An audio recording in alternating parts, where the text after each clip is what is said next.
செல்வராகவன், அல்போன்ஸ் புத்திரன், பூர்ணிமா இந்திரஜித் இவங்கெல்லாம் பார்த்தீங்கன்னா வட்டிக்கு விட்டு பணம் சம்பாதிக்கிற தாதாக்களாக இருக்காங்க.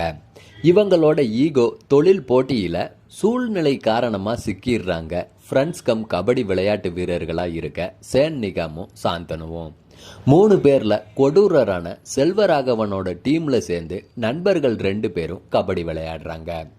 அதுக்கப்புறம் இவங்களை வச்சு ரத்த கபடி விளையாடுறாரு செல்வராகவன். ஏன், யார் ஜெயிச்சாங்க அப்படிங்கிறது தான் பல்டி படத்தோட கதை.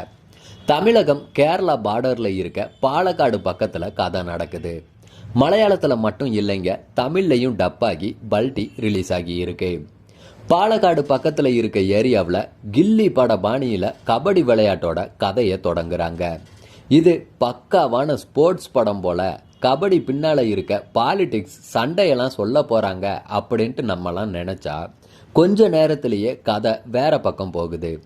வட்டிக்கு பணம் கொடுத்துட்டு வட்டி கட்டாதவங்களை நிர்வாணமாக மிரட்டுற வில்லனா அறிமுகமாகிறாரு செல்வராகவன்.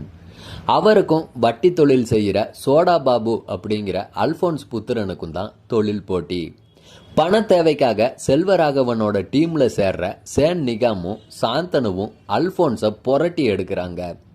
ஒரு கட்டத்தில் சேனுடைய காதலி பிரீத்தி அஸ்ரானியோட அண்ணனும் செல்வராகவனால் பாதிக்கப்பட காதலிக்காக களத்தில் இறங்குறாரு ஹீரோ. ஒரு கட்டத்தில் செல்வராகவன் மேலே அவர் கை வைக்க அவரை கொல்ல துரத்துறாங்க செல்வராகவனோட டீம்.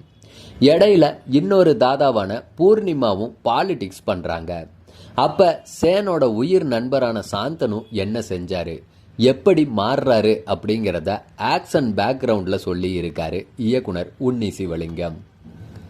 ஸ்டைலான கபடி வீரரான களம் இறங்குற சேன் நிகாம் கேரக்டர் நடிப்பு ரசிக்கும்படி இருக்கு. அவரோட லவ் சீன், ஆக்ஷன் சீன், குறிப்பாக ஹோட்டல் ஃபைட், அல்போன்ஸ் புத்திரன் ஏரியா ஃபைட், கிளைமேக்ஸ் ஃபைட் இது எல்லாமே படத்துக்கு ப்ளஸ் பாயிண்ட் தான். அவருக்கு தமிழில் ரசிகர்களும் கிடைப்பாங்க. அவரோட நண்பராக 2வது ஹீரோவாக வர சாந்தனுவும் அவர் கூட சேர்ந்து ஃபைட் சீன், கபடி சீன்கள்லையும் கலக்கி இருக்காருன்னே சொல்லலாம். கிளைமேக்ஸில் அவர் தவிக்கிறது, இன்னொரு முகமாக மாறுறது, அட நம்ம சாந்தனுவா இவர் அப்படின்ற அளவுக்கு கேட்க வச்சிடுது.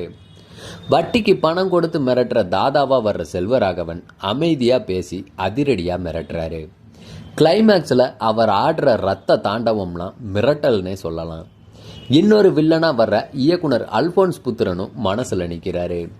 சுருட்டு பிடிக்கிற வில்லி பூர்ணிமா ஏதோ செய்ய போகிறாங்க அப்படின்னு நினச்சா மனசில் நிற்கவே இல்லை அவங்களோட கேரக்டர். சேனோட காதலியாக வர்ற பிரீத்தி அஸ்ரானிக்கு வாய்ப்புகள் கம்மி தான். ஆனாலும் கிடைச்ச இடங்கள்லாம் ஸ்கோர் பண்ணி இருக்காங்க. ஜாலக்காரி சாங்கில் அவங்களோட டான்ஸ் அவ்வளவு க்யூட்டாக இருக்கு. பாலக்காடு பகுதியில் கதை நடந்தாலும் அந்த கேரளா டச்சிங் மிஸ்ஸிங் தாங்க. பல சமயம் தமிழ் படம் பார்க்கறது மாதிரியான உணர்வு தான் ஏற்படுது. கபடி சண்டை காட்சிகளை இயல்பாக காட்டுது அலெக்ஸோட கேமரா. சாய் அபயங்கரோட ஜாலக்காரி தாளம் போட வச்சுட்டாரு. பின்னணி இசையில் ஏதோ முயற்சி பண்ணி இருக்காருன்ட்டு புரியுது. சில இடங்களில் அது செட் ஆகலைங்க. கபடி சண்டை பிரச்சனைன்ட்டு முதல் பாதி ஓட கதை எங்கே அப்படின்னு தேட வேண்டியதாக தான் இருக்குது. இடைவேளைக்கு அப்புறம் ரொம்ப நேரம் கதையில் பரபரப்பே இல்லை. செல்வராகவன் கேங்கோட பொள்ளாச்சி மார்க்கெட்டில் போடுற கிளைமேக்ஸ் சண்டை தான் விறுவிறுப்பு. ஆக்ஷன் காட்சிகளை கபடி விளையாட்டு கூட சேர்த்து கொடுத்த சந்தோஷ் விக்கி பங்களிப்பு பிரமாதம். சண்டை காட்சிகளை நீக்கினா படத்தில் அதிக விஷயமே இல்லைங்க. இடைவேளைக்கு அப்புறம் கதை ஆக்ஷனுக்கு நகர்ந்தாலும் ஹீரோயின் எங்க, அல்போன்ஸ் புத்திரன் எங்க, இவ்வளவு கொலைகள் நடக்குதே, போலீஸ் எங்க, கொலைகள் செஞ்ச சேன் போலீஸ் ஆவது எப்படி, இந்த மாதிரியான நிறைய கேள்விகளுக்கு விடையே இல்லை படத்தில். 2ஆம் பாகத்தை மனசில் வச்சுக்கிட்டு படத்தை முடிச்சிருக்கிறதால கிளைமேக்ஸில் வீரியமே இல்லை. படத்தில் நட்பை சொல்கிறாங்களா, துரோகத்தை முன்னாடி நிறுத்துகிறாங்களா அப்படின்றதுல ஒரு குழப்பி இருக்காரு இயக்குனர். மலையாள படங்களுக்கே உரிய ஒருவித அழுத்தமான திரைக்கதை, சின்ன சின்ன விஷயங்கள்லாம் இந்த படத்தில் இல்லைங்க. மலையாள படம் தான், ஆனால் தமிழ் பட சாயல்ல இருக்கு. பல்டி கபடி கந்துவட்டு பின்னணியிலான ஆக்ஷன் கதை.